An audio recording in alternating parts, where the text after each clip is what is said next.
Sebelum dimulai, pastikan pencet tombol subscribe dan lonceng ya.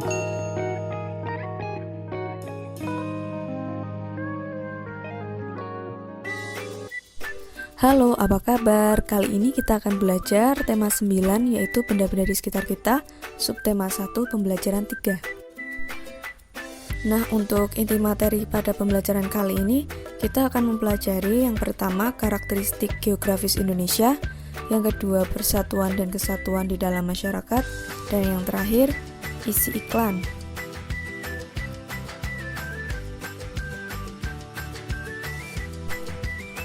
Tahukah kamu bahwa Indonesia merupakan negara kepulauan?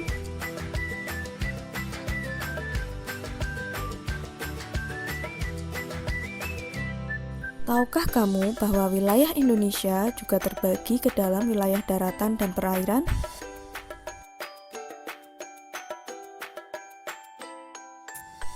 Nah, betul sekali. Jadi, wilayah Indonesia itu ada wilayah daratan dan juga wilayah perairan. Nah, kamu bisa melihat di sini bahwa luas daratan Indonesia adalah 1.922.570 km persegi, sedangkan luas perairannya adalah 3.257.483 km persegi. Nah, jadi wilayah yang paling luas adalah wilayah perairan Indonesia, yaitu 3.257.483 km persegi. Nah, karena wilayah perairannya yang luas ini, Indonesia disebut juga sebagai negara maritim. Ya, karena wilayah perairannya itu luas sekali. Di sini ada peta Indonesia ya. Itu terlihat ada keterangan bahwa jumlah pulau yang ada di Indonesia adalah 17.504. Banyak sekali ya. Nah, dari 17.000 pulau tersebut, pulau yang resmi dan memiliki nama ada 16.056 pulau. Nah, karena pulaunya ini banyak sekali, oleh sebab itu Indonesia dikenal sebagai negara kepulauan terbesar di dunia. Nah, sekarang kita akan belajar mengenai letak Indonesia ya. Nah, di sini kita akan mempelajari letak Indonesia dari segi astronomis dan dari segi geografis. Nah, apa ada yang tahu apa itu letak astronomis? Ya, letak astronomis adalah letak suatu wilayah atau daerah berdasarkan garis lintang dan garis bujur.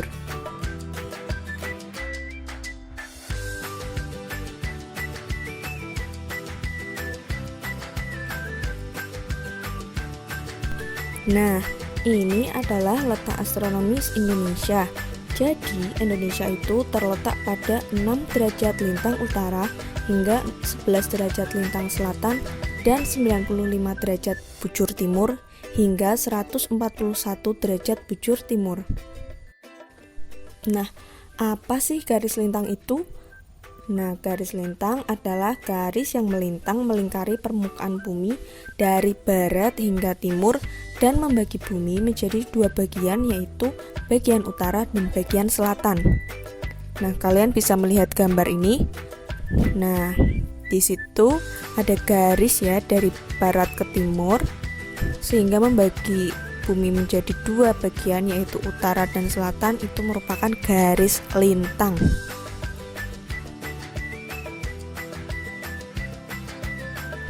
Nah, kalau garis bujur adalah garis hayal yang ditarik dari kutub utara ke kutub selatan maupun sebaliknya.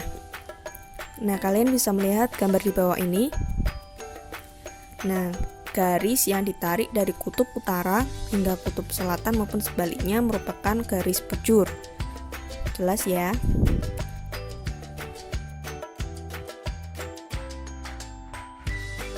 Nah, tadi kita sudah belajar mengenai letak Indonesia dari segi astronomis. Sekarang kita akan belajar mengenai letak Indonesia dari segi geografis. Nah, apakah kalian tahu apa itu letak geografis? Ya, letak geografis adalah posisi keberadaan suatu wilayah berdasarkan letak dan bentuknya di permukaan bumi. Nah, di sini kalian bisa melihat letak geografis Indonesia. Nah, coba diperhatikan. Jadi Indonesia itu terletak di antara 2 samudra dan 2 benua. Nah, kamu perhatikan kira-kira samudra apa ya yang mengapit Indonesia? Betul, Samudra Hindia dan Samudra Pasifik. Nah, kalian bisa melihat yang warna hijau lumut dan warna ungu itu kira-kira benua apa? Ya, benua Asia dan benua Australia. Jadi letak geografis Indonesia itu diapit oleh 2 samudra dan 2 benua.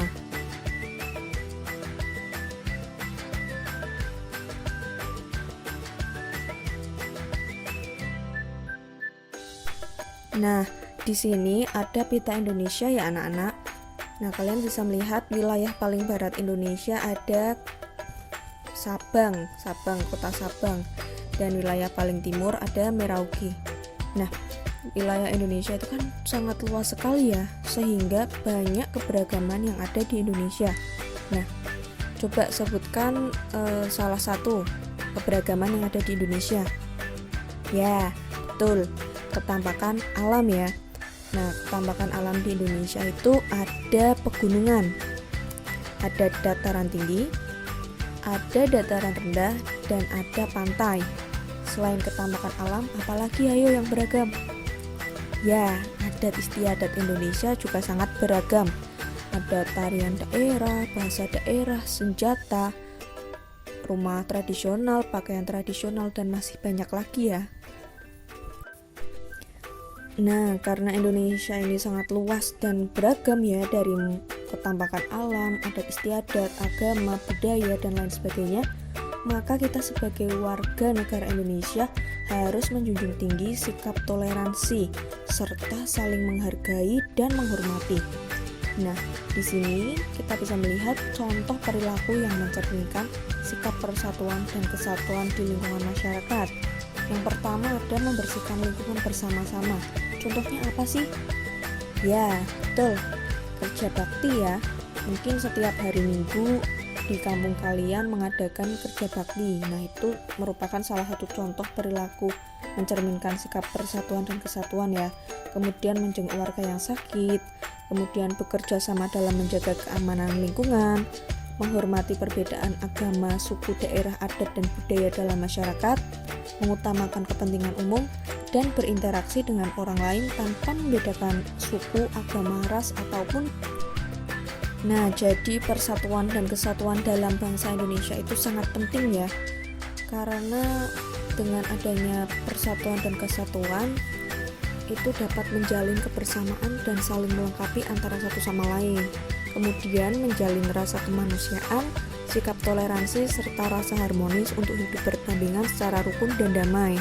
Dan kemudian menjalin rasa persahabatan, kekeluargaan, sikap tolong-menolong, serta sikap nasionalisme. Nah, tapi sayangnya banyak masyarakat yang belum mengetahui makna penting persatuan dan kesatuan.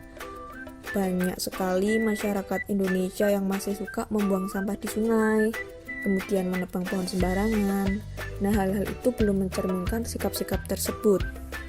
Nah, menurut kamu ada nggak sih cara yang menarik dan efektif untuk meningkatkan kesadaran masyarakat agar lebih sadar akan pentingnya menjaga lingkungan dan meningkatkan rasa persatuan dan kesatuan?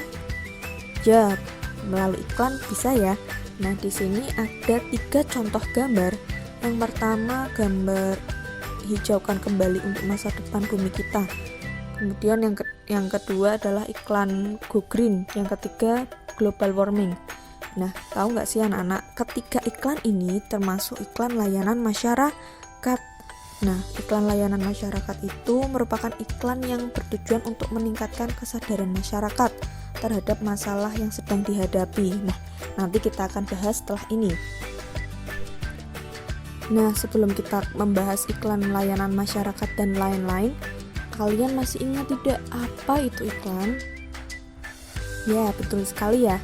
Iklan adalah pemberitahuan mengenai suatu barang atau jasa kepada khalayak umum agar mereka tertarik untuk membeli dan menggunakan barang atau jasa yang ditawarkan. Nah, iklan berdasarkan isinya dibedakan menjadi 3 jenis ya, yaitu ada iklan pengumuman atau pemberitahuan, kemudian iklan penawaran atau niaga, kemudian yang terakhir iklan layanan masyarakat. Nah, untuk iklan penawaran niaga ini dibagi lagi menjadi 2, yaitu iklan penawaran barang dan iklan penawaran jasa. Nah, sekarang kita akan mempelajari dulu apa itu iklan pengumuman ya. Jadi, iklan pengumuman itu adalah iklan yang bertujuan untuk mengumumkan kepada masyarakat mengenai suatu informasi baik perorangan maupun perusahaan. Nah, berikut ada contohnya. Yang pertama, sebelah kiri ada keterangan innalillahi wa inna ilaihi rajiun. Kalian pasti tahu ini iklan pengumuman apa. Ya, pengumuman kematian. Kemudian selanjutnya ada reuni akbar. Nah, jelas ya, ini merupakan iklan pengumuman reuni. Kemudian yang terakhir, iklan pengumuman rapat umum pemegang saham luar biasa. Nah, kalian bisa lihat dari tampilannya berwarna hitam putih. Kalian kira-kira pernah melihat tidak iklan seperti ini? Ya, kira-kira di mana sih? Ya, di koran ya. Di koran kita sering melihat iklan-iklan seperti ini. Nah, sekarang kita akan belajar mengenai iklan penawaran atau iklan niaga, yaitu iklan yang bertujuan untuk mengumumkan kepada masyarakat mengenai suatu informasi, baik perorangan maupun perusahaan. Nah, berikut contohnya ada iklan penawaran barang atau produk, kemudian iklan penawaran jasa. Nah, ini adalah contoh iklan penawaran barang. Ada barang sepatu, baju, kemudian motor. Kemudian kalau untuk penawaran jasa kita bisa melihat, nah ada ojek online dan juga pijat terapi.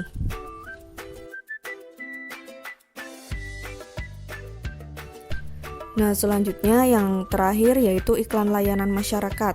Nah, iklan layanan masyarakat adalah iklan yang bertujuan untuk meningkatkan kepedulian masyarakat terhadap masalah yang sedang dihadapi. Nah, contohnya inilah, ada 3 iklan layanan masyarakat mengenai stop pemanasan global, kemudian larangan untuk merokok, kemudian ayo makan ikan. Nah, ini adalah layanan yang bertujuan untuk meningkatkan kepedulian kita terhadap masalah-masalah yang ada di sekitar kita juga. Nah, dari contoh-contoh iklan yang tadi sudah kita lihat, kita bisa mencari atau menyimpulkan isi dari teks iklan tersebut. Nah, berikut ada langkah-langkah yang bisa dilakukan untuk menyimpulkan isi teks iklan. Yang pertama, bacalah dengan cermat pernyataan-pernyataan dalam teks iklan. Nah, jadi kamu harus baca pernyataan apa saja yang ada di iklan itu. Kemudian, temukan ide pokok dalam teks iklan. Kamu cari intinya apa, kalimat intinya itu mengenai apa ya.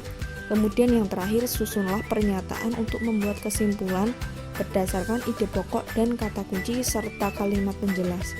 Nah, kemudian kamu lihat lagi ya, ini berarti dari teks-teks yang ada di iklan tersebut kamu cari ide pokoknya, kata kunci dan kalimat penjelas, kemudian kamu rangkai sehingga mendapatkan sebuah kesimpulan dari teks iklan. Oke, thanks for watching. Jangan lupa pencet tombol subscribe dan lonceng ya. Terima kasih.